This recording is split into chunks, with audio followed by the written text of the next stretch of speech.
21세기를 3대 질병의 시대라고 말합니다. 암, 비만, 그리고 또 하나가 우울증입니다. 특히 우울증은 최근 현대인의 삶을 위협하는 무서운 질병입니다. 지난해 보건복지부 통계에 따르면 우리나라의 우울증 환자가 100만 명이 넘는다고 말합니다. 이 숫자는 2018년에 비해서 32%나 증가했고 앞으로도 계속해서 증가할 것이라고 내다보고 있습니다. 그런데 이 숫자는 공식적인 숫자일 뿐이지 진료를 받지 않고 고통받고 있는 환자를 포함하면 약 500만 명이 넘는다고 말합니다. 우리의 삶에 얼마나 깊이 들어와 있는지를 알 수 있는 대목입니다. 여러분은 외롭다고 느낀 적이 있으십니까? 또는 마음이 허해서 너무나도 힘든 시간을 보내고 있습니까? 아니면 가슴이 답답한 것을 경험해 본 적이 있습니까? 그러한 우울감이 계속되거나 방치된다면 우리의 몸은 점점 심각해질 것입니다. 여기서 우리는 중요한 질문을 할 수 있습니다. 그렇다면 과연 신앙인에게도 우울증이 찾아오는가? 어떤 분들은 우울증은 믿음이 없어 생기는 병이라고 말합니다. 믿음이 있으면 기쁨이 넘칠 건데 믿음이 없으니까 우울증에 빠지는 게 아니냐. 또 어떤 분들은 죄의 결과로 해석합니다. 회개하면 마음의 평강이 오는데 이러한 우울한 마음이 지속되는 것은 아직 회개하지 못한 죄가 있는 것이 아니냐라고 질책합니다. 그러나 여러분, 신앙인도 불안과 우울증을 겪을 수 있습니다. 왜냐하면 인간은 누구나 정신, 심리적 존재이기 때문입니다. 믿음이 좋았던 욥도 심각한 우울증을 앓았습니다. 그는 동방의 의인이었고 하나님을 경외하는 자였습니다. 하지만 재앙이 오면서 자녀도 잃고 재산도 날리고 몸에 병까지 찾아왔습니다. 처음에는 주신 이도 하나님이시요 취하신 이도 하나님이시라고 고백했지만 그 재앙의 시간이 길어질수록 불안감에 사로잡히게 됩니다. 욥기 3장 26절입니다. 나에게는 평온도 없고 안일도 없고 휴식도 없고 다만 불안함만 있구나. 예레미야도 그렇습니다. 남유다의 선지자로 부르심을 받습니다. 하지만 너무 극심한 박해를 받게 되고 감옥까지 갇히게 됩니다. 그러자 예레미야는 자신이 태어난 날까지 저주할 정도로 우울증에 빠집니다. 예레미야 20장 14절입니다. 내 생일이 저주를 받았다면 나의 어머니가 나를 낳던 날이 복이 없었다면. 종교개혁자 마틴 루터도 종교개혁을 할 때에 로마 교황청으로부터 많은 박해가 있었습니다. 그러자 그도 심각한 우울증에 빠집니다. 이들은 결코 믿음이 없어서가 아닙니다. 회개를 하지 않은 것도 아닙니다. 분명한 믿음을 가졌지만 정신, 심리적 영향을 받으면서 우울증이 찾아온 것입니다. 그러나 기억해야 될 사실이 있습니다. 우리 인간은 정신, 심리적 존재이기도 하지만 영적인 존재라는 사실입니다. 그렇기에 세상 사람들처럼 상황에만 매몰되지 않습니다. 믿음이 없는 사람들처럼 불안에만 사로잡히지 않습니다. 다시 일어설 수 있습니다. 앞서 언급한 믿음의 인물들은 역시 우울증을 겪었지만 그들은 이를 극복하고 놀랍게 쓰임받았습니다. 그렇기에 우리에게는 희망이 있습니다. 우리도 때로는 우울증을 겪고 마음의 아픔을 겪지만 다시 일어나 귀하게 쓰임받을 줄로 믿습니다. 본문은 극심한 우울증에 빠진 한 사람을 소개하고 있습니다. 바로 엘리야입니다. 아합 왕의 폭정 때에 선지자로 부름을 받습니다. 아합은 북이스라엘의 7번째 왕인데 동맹을 강조해서 세력을 확장시키려고 합니다. 이때 이방 여인 이세벨을 아내로 맞아들입니다. 그런데 문제는 이 과정에서 이방신이었던 바알신도 함께 받아들였다는 점입니다. 결국 바알의 종교가 이스라엘의 종교로 대체되고 말았습니다. 하지만 엘리야는 이에 굴하지 않고 아합에게 정면 도전합니다.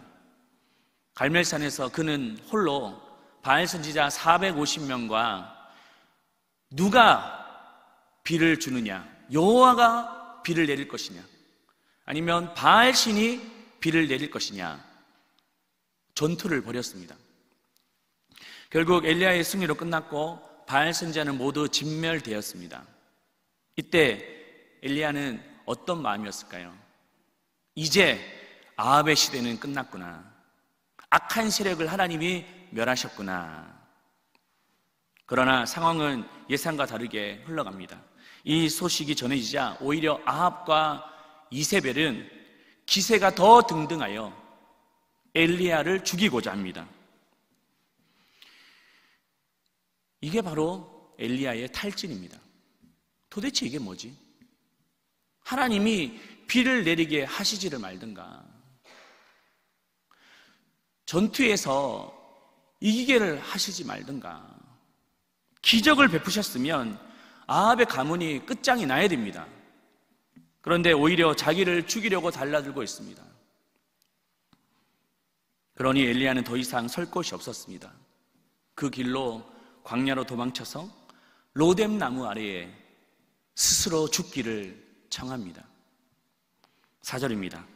광야로 들어가 하룻길쯤 가서 한 로뎀 나무 아래에 앉아서 자기가 죽기를 원하여 이르되 여호와여 넉넉하오니 지금 내 생명을 거두시옵소서.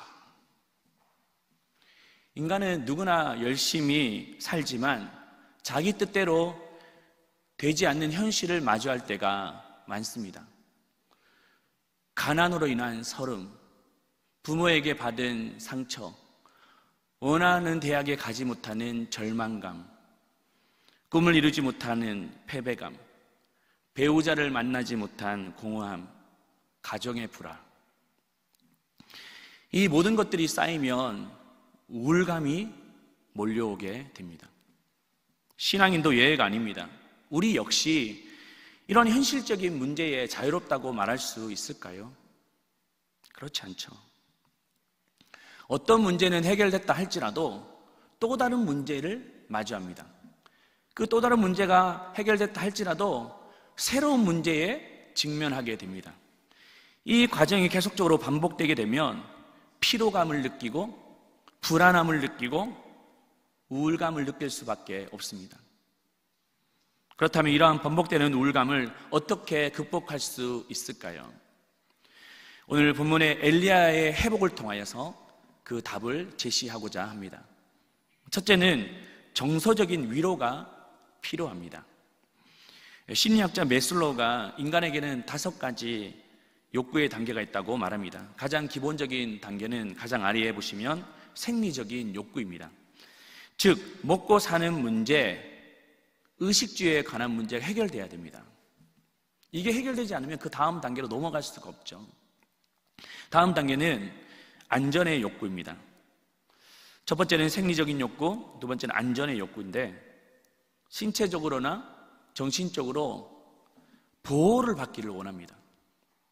그 다음에는 사회적인 욕구입니다. 즉 공동체 안에서 사랑도 주고 사랑도 받고 싶어하는 욕구가 있습니다. 다음은 존경의 욕구입니다. 넌 괜찮은 사람이야, 너는 가치 있는 사람이야 라고 칭찬받고 인정받기를 원합니다. 마지막은 자아실현의 욕구입니다. 좋은 직장을 갖고 결혼도 하고 내가 이루고자 하는 꿈을 이루기를 원합니다. 이런 욕구가 잘 채워지면 내 삶이 행복해집니다. 그런데 욕구가 채워지지 않으면 어떻게 될까요?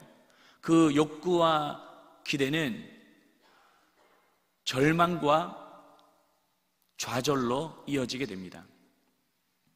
엘리야도 자신의 기대와 다르게 상황이 흘러가자 깊은 절망과 우울감에 빠집니다. 그 고통이 얼마나 가중되었냐면 로뎀 나무에 하나 차라리 죽었으면 좋겠다고 죽기를 청하고 있습니다. 그런데 여러분, 이때 하나님의 처방은 무엇입니까? 질책이나 책망이 아니었습니다. 5절 말씀을 같이 읽겠습니다. 로뎀 나무 아래에 누워 자더니 천사가 그를 어루만지며 그에게 이르되 일어나서 먹으라 하는지라. 7절도 읽겠습니다. 여호와의 천사가 또 다시 어루만지며 이르되 일어나 먹으라. 어루만지며 여기서 어루만졌다라는 표현은 히브리어로 나카라는 단어인데요, 단순히 신체적인 접촉만을 말하는 것이 아닙니다. 정신적인 위로를 포함하고 있습니다. 마치 부모가 두려움에 떨고 있는 자녀에게 얘야 괜찮아 엄마 아빠가 있잖아, 넌 안전할 거야, 내가 너와 함께 있어줄게, 이렇게 말하는 것처럼 말입니다. 하나님은 누구보다도 엘리야의 정신, 심리적 상태를 잘 알고 계셨습니다. 그래서 먼저 다가와서 따뜻하게 위로해 주셨습니다. 우리는 때로는 믿음 일변도로만 접근하는 경우가 많습니다. 몸이 아프면 죄를 지어서 그러는 거야, 마음이 지치면 기도를 안 해서 그러는 거야 라고 책망합니다. 그런데 여러분, 몸이 아프면 치료를 받아야 되고 마음이 지치면 위로를 받아야 됩니다. 우리 주변에 극단적인 선택을 하는 분들이 종종 있지 않습니까? 최근에 어느 연예인이 스스로 목숨을 끊었습니다. 그 뉴스를 보는데 제 마음이 너무 아팠습니다. 그 이유가 무엇일까요? 답을 몰라서가 아닙니다. 위로받지 못했기 때문입니다. 여러분의 남편이 가장으로서 얼마나 많은 중압감을 가지고 살아가는지 아십니까? 여러분의 아내가 가사와 육아에 지쳐 얼마나 힘들어하는지 아십니까? 여러분의 자녀가 이 생존 경쟁 시대 속에서 얼마나 치열하게 살아가는지 아십니까? 여러분의 부모가 육신의 고통으로 아파하고 있습니다. 이들에게 필요한 것은 채근이 아니라 따뜻한 위로입니다. 이것이 하나님의 마음입니다. 우리는 종종 구약의 하나님은 심판의 하나님, 신약의 하나님은 사랑의 하나님이라고 이분법적으로 나눕니다. 그러나 하나님은 언제나 위로의 하나님이십니다. 노아 시대에 하나님은 대홍수로 심판하셨지만 다시 무지개의 언약을 통하여 위로하셨습니다. 광야 시대 이스라엘 백성들이 원망하여 하나님께서 불뱀을 보내셨지만 다시 놋뱀을 보내시어 감싸 안아 주셨습니다. 그래서 이사야 선지자는 66장 13절에 이렇게 말합니다. 어머니가 자식을 위로함같이 내가 너희를 위로할 것인즉 너희가 예루살렘에서 위로를 받으리니. 불안하고 우울한 마음으로 고통받는 분들이 계십니까? 하나님이 여러분들을 위로하고 계심을 믿으시기를 축복합니다. 괜찮아 두려워하지 마, 내가 너와 함께 할 것이다. 주님이 지금도 따뜻한 음성을 우리에게 들려주고 계십니다. 우리 주변에 이렇게 우울한 마음을 가지고 고통스러워하는 분들이 계십니까? 그들에게 찾아가십시오. 그들에게 손잡아 주시고 따뜻하게 위로해 주시길 바랍니다. 그것이 바로 하나님의 마음입니다. 우리가 택신자를 작정할 때도 마찬가지예요. 택신자의 작정은 어려운 것이 아닙니다. 우리 주변에 여전히 우울해하고 있고 아파하고 있는 자들을 다가가서 어루만져 주시고 또 그들에게 생명의 복음을 전하는 일입니다. 두 번째는 신체적인 회복이 필요합니다. 우리의 몸은 인풋보다 아웃풋이 많을 때 탈이 나고 맙니다. 다시 말해 내 몸에 들어오는 에너지는 한계가 있는데 계속해서 스트레스나 과로가 지속되면 질병이 찾아오고 우울증이 찾아오게 됩니다. 왜냐하면 육체와 영혼은 따로 존재하지 않기 때문입니다. 다 유기적으로 연결되어 있어요. 그래서 하나님은 신체적인 회복도 강조하십니다. 5절 말씀해 보시면 로뎀 나무 아래에 누워 자더니 천사가 그를 어루만지며 그에게 이르되 일어나서 먹으라 하는지라. 하나님은 낙심한 엘리야에게 책망하지 않으시고 오늘 말씀해 보시면 먼저 충분한 잠을 자도록 기다려 주셨습니다. 로뎀 나무 아래에 누워 자더니 그리고 난 뒤에 어루만져 주셨습니다. 우리도 아무리 영적으로 은혜를 받아도 몸이 지치고 면역 체계가 깨어져 있으면 은혜를 담아낼 수 없습니다. 또 어떤 사람은 우울증을 단지 심리적인 문제로만 접근합니다. 하지만 야고보 사도도 병든 자를 치료하는 물리적인 치료, 약물 치료를 강조했습니다. 야고보서 5장 14절 말씀인데요. 너희 중에 병든 자가 있느냐? 그는 교회 장로들을 청할 것이요 그들은 주의 이름으로 기름을 바르며 그를 위하여 기도할지니라. 여기서 기름을 발랐다라는 말은 약물 치료를 병행했다라는 뜻입니다. 여러분, 하나님이 허락하신 의술과 수술은 일반 은총의 도구입니다.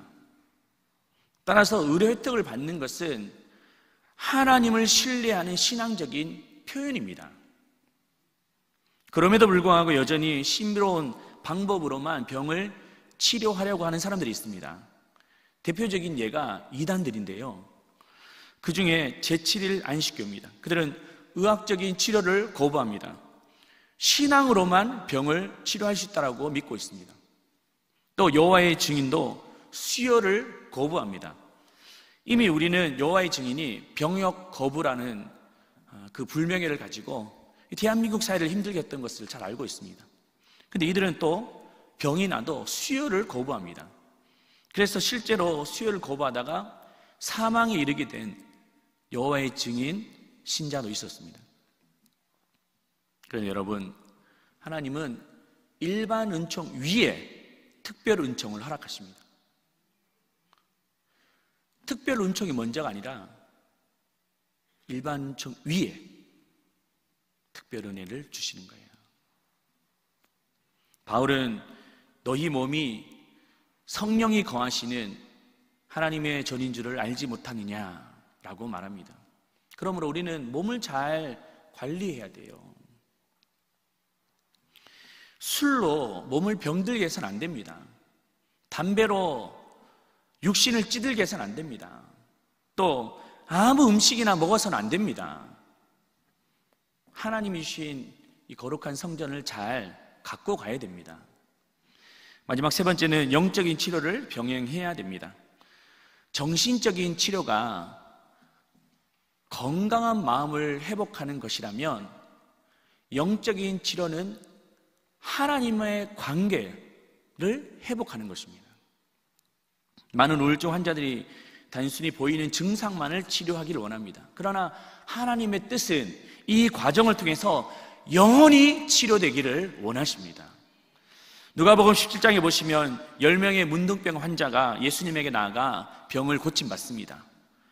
그런데 그 중에 9명은 병이 낫자마자 다 떠나버렸습니다.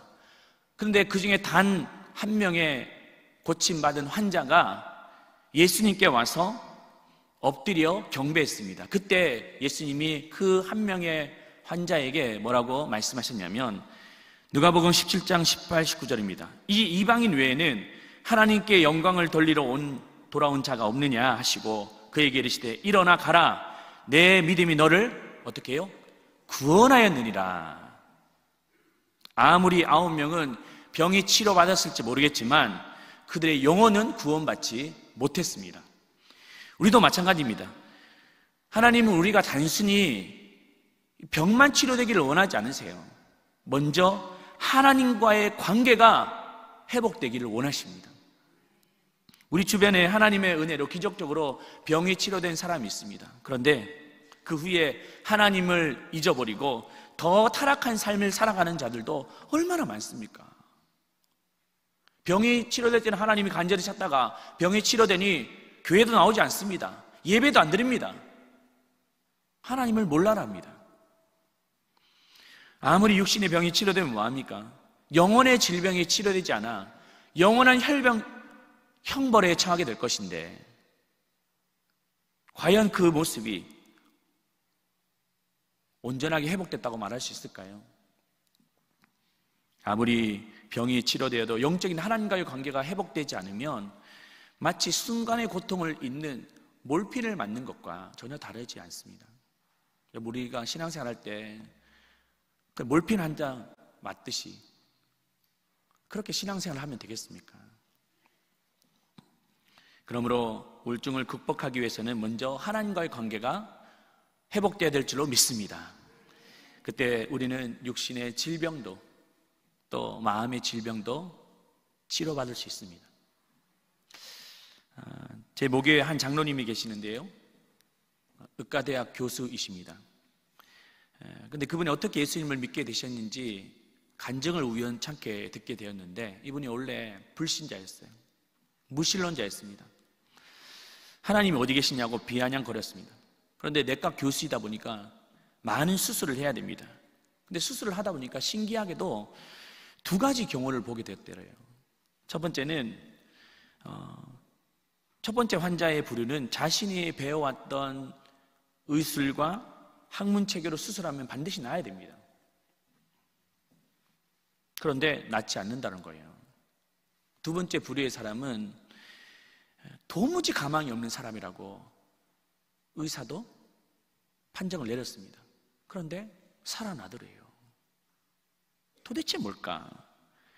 그때 그는 심각하게 고민했고, 그때 인간이 할 수 없는 새로운 영역이 있구나. 그것이 바로 영의 세계구나. 그 영적인 영역이 깨달아지면서 하나님을 믿게 되었다고 말합니다. 오늘 엘리야는 죽음의 상황 가운데 영적인 터치를 받게 됩니다.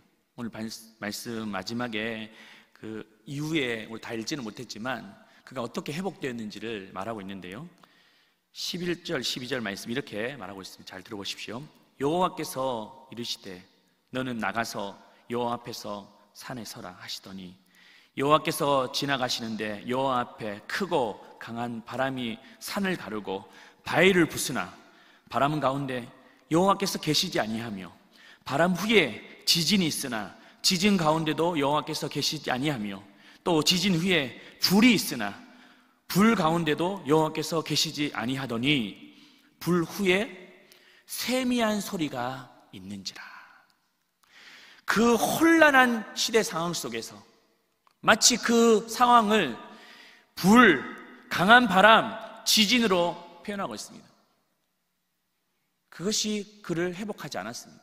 그런데 그 이후에 세미한 주님의 음성이, 그 영적인 터치가 그 엘리야를 다시 일으켜 세워주셨습니다.